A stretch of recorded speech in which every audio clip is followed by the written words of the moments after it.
Bom, vamos seguindo aqui com 3 em 1.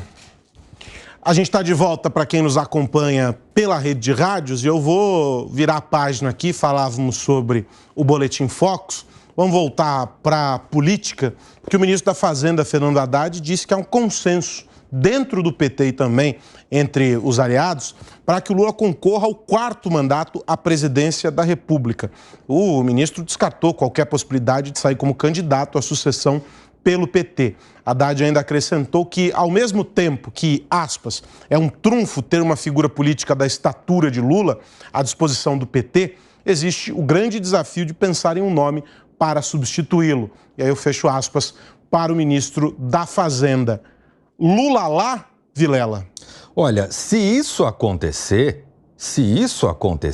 teremos mais uma promessa quebrada pelo presidente da República, que quando se colocou como candidato, disse textualmente que não seria candidato à reeleição. Então, teremos mais uma promessa quebrada.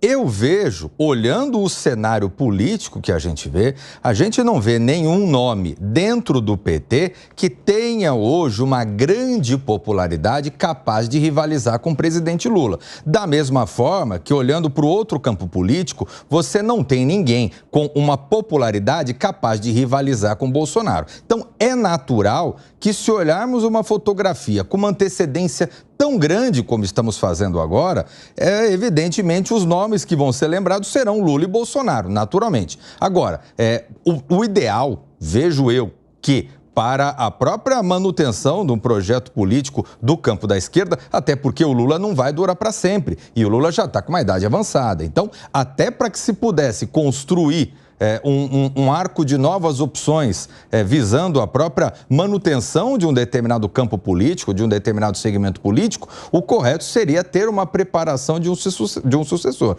Esse sucessor, que tudo indicaria, pelo menos nas informações, na forma como o presidente Lula lida com isso, seria o do próprio Fernando Haddad. Mas ele mesmo já está colocando claramente que é Lula na cabeça, então não tenho dúvida que Lula vai rasgar mais essa promessa. Está meio cedo para discutir 2026, Dávila? É cedo, mas a gente tem duas coisas hoje. Um Brasil altamente polarizado, essa polarização não diminuiu, ela continua, e o presidente da República ajuda a fomentar essa polarização. E aí o ponto é o seguinte, numa época de polarização, as pessoas querem saber quem é o anticandidato que vai derrotar aquele. E aí, então, fica, como bem disse o Vilela aqui, essa dualidade entre Lula e Bolsonaro. Agora, o fato é que a esquerda não tem ninguém hoje, se não for o Lula, a não ser ter o Boulos aparecendo aí, mas o Boulos não é petista, é uma das coisas complicadas. Então, assim, hoje não tem outra figura. Então, se o Lula não disputar a eleição, se colocar ali o Haddad ou qualquer outra pessoa, contra uma pessoa ungida pelo outro lado, principalmente pelos bolsonaristas, vai perder a eleição. Então, eles não querem perder. Então, é assim, para o PT continuar no poder, precisamos de Lula, apesar de todos os problemas existentes. Então, assim, no mundo polarizado, as pessoas querem manter as figuras da polarização. É o que está acontecendo nos Estados Unidos. É Biden e Trump. Vão tentar fazer o diabo para tirar o Trump do jogo, mas o Trump vai estar no jogo e vai disputar a eleição contra o Biden. Então, o jeito precisa ter um líder, um estadista com grandeza para começar a esvaziar essa polarização. Como eu disse que o Lula perdeu a grande chance em 2023 de fazer o papel de Nelson Mandela, né? Um cara que tentou conciliar a nação, reconciliar as brigas políticas em torno de um projeto de país. Isso ele não conseguiu fazer. Então é pé no acelerador da polarização, porque é o jeito de nos mantermos no poder. Mas isso é muito ruim para a política brasileira. E, Pedro, independentemente de qualquer coisa, o meu voto é em você. Que beleza. Mas é que tá, enfim, agradeço demais, né, essa sua manifestação, mas eu quero dizer que eu jamais fui filiado a qualquer partido político. Independentemente disso, eu voto em você. Do condomínio, eu voto em você. Não quero nem saber. Mas dá tempo ainda, Pepeno, dá tempo. Não. Olha, o Vitinho tá falando pra você ser síndico aqui do 3 em 1. Tô fora disso. Mas todo mundo votar em você. Olha que tem o fundão, aí não precisa nem tirar dinheiro do bolso, tá vendo? Se o presidente do partido quiser colocar. Isso é verdade. Eu já contei aqui que eu só tive uma ficha de filiação na mão até hoje, acabei recusando depois. Desistiu dela. Mas sobre o Haddad, se a gente for olhar assim entre os ministros, aqueles que estão mais próximos do Lula, dentro do PT, a figura com maior projeção é o Haddad. Ainda assim, na fala dele, claro, tem um pouco de não querer ser cabotino, aquela coisa, não, que isso, não me amo demais e tal, mas na fala dele ele se exclui com esse nome e diz, não, coloca não haver ninguém, aparentemente. Mas se houvesse, não seria ele, naturalmente, o sucessor, o herdeiro do Lula num futuro próximo? Claro que sim, naquela eleição de 18, que foi uma roubada para o PT vivia lá, né, no auge lá do furacão, enfim, da Lava Jato. Ele é que deu a cara a tapa. Ele deu a cara a tapa e foi para o segundo turno. Isso aí. Né, teve 45% dos votos depois. Então é claro que ele seria o nome natural, ainda mais porque agora ele vai ganhando mais projeção a cada dia.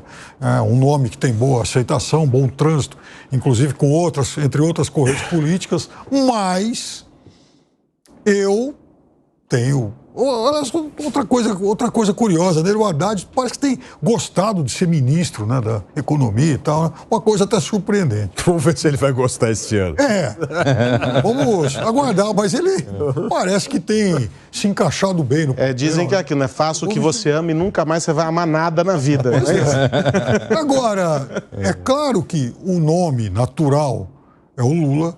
Aliás, se é uma coisa que eu jamais vou acreditar em político brasileiro é quando ele diz que não vai ser candidato. O Lula não é o primeiro a dizer isso, né, todos, Vilela? Sejamos justos. Sejamos justos. Todos, é verdade. Todos, inclusive já teve gente que assinou documento e falou, não, eu fico na prefeitura até o último dia e teve isso. Se mandou para ser candidato a governador no meio do mandato. Olha só. Em várias prefeituras, inclusive. Não apenas aqui. Isso é comum. Piperno, não é o caso, talvez, do Brasil debater novamente, já depois aí de mais de 20 anos de reeleição, o Brasil debater novamente se esse instituto deve permanecer ou deve acabar? Eu acho que isso é um atestado de incompetência nossa. Quer dizer, se, por exemplo, quase que no mundo inteiro pode, por que aqui no Brasil não ia poder? Lá nos Estados Unidos pode, na Argentina pode, na França pode. Por que o brasileiro teria que se declarar incompetente? Na maior parte do mundo tem pena de morte, no Brasil não tem. Na maior parte do mundo, o porte de arma ele é liberado, no Brasil não é. Na maior parte do mundo... Eu acho que é uma coisa muito menos grave que isso tudo. Mas agora, eu acho o seguinte, então, não é o problema da reeleição. Não é, a culpa não é da reeleição, é culpa de quem ganha a eleição e às vezes governa mal. Agora, eu acho que se o presidente Lula quiser ser candidato daqui 3 anos, dependendo, se a economia estiver nesse nível que está hoje, ele iria para essa disputa como o grande favorito, até por ter a máquina na mão. Agora, já não sabe o que vai acontecer. Agora, Dávila, eu acho que também ele correria o risco de ter que usar a música do o jingle do Ulisses Guimarães em 89, bote fé no velhinho, o velhinho. Mas o ponto é o seguinte, a história do Brasil mostra uma coisa interessante. Populista não gosta de fazer sucessor. Populista não gosta de ter sombra. Populista, o Getúlio Vargas ameaçava fazer eleição presidente da República, chegava no fim e cancelava a eleição, dava golpe, Estado Novo... Constituição 34, depois volta a eleição e vai dizer que estava pensando em reeleição quando não podia. Não tem jeito. Essa turma não quer saber de sombra. Então, isso é da natureza do populista. O populista, ele quer ser o painho de todo mundo aí. Então, o Lula é igual. O Lula não quer fazer sucessor. O Lula teve enorme chance de escolher um bom nome lá na eleição, antes da Dilma. Você tinha o Jacques Wagner, que era governador da Bahia. Você tinha vários ministros ali e tal, não, mas vai escolher a Dilma. Então, assim, ele não quer sombra. Porque, pensa assim, o Haddad, se ele lançasse o Haddad aquele ano, o Haddad podia crescer, podia ser reeleito, podia ter sido uma história diferente do que foi a Dilma. Então, essa turma gosta de serviçal. E isso mostra muito o Lula 3, né, Piperno? Aquelas pessoas que tinham estatura maior no ministério, hoje não tem mais ninguém de estatura maior, a não ser o Haddad. Então, assim, é um ministério de serviçal. E isso mostra bem a natureza do populismo e como o populismo é péssimo para o Brasil, que precisa, nesse momento, de estadista.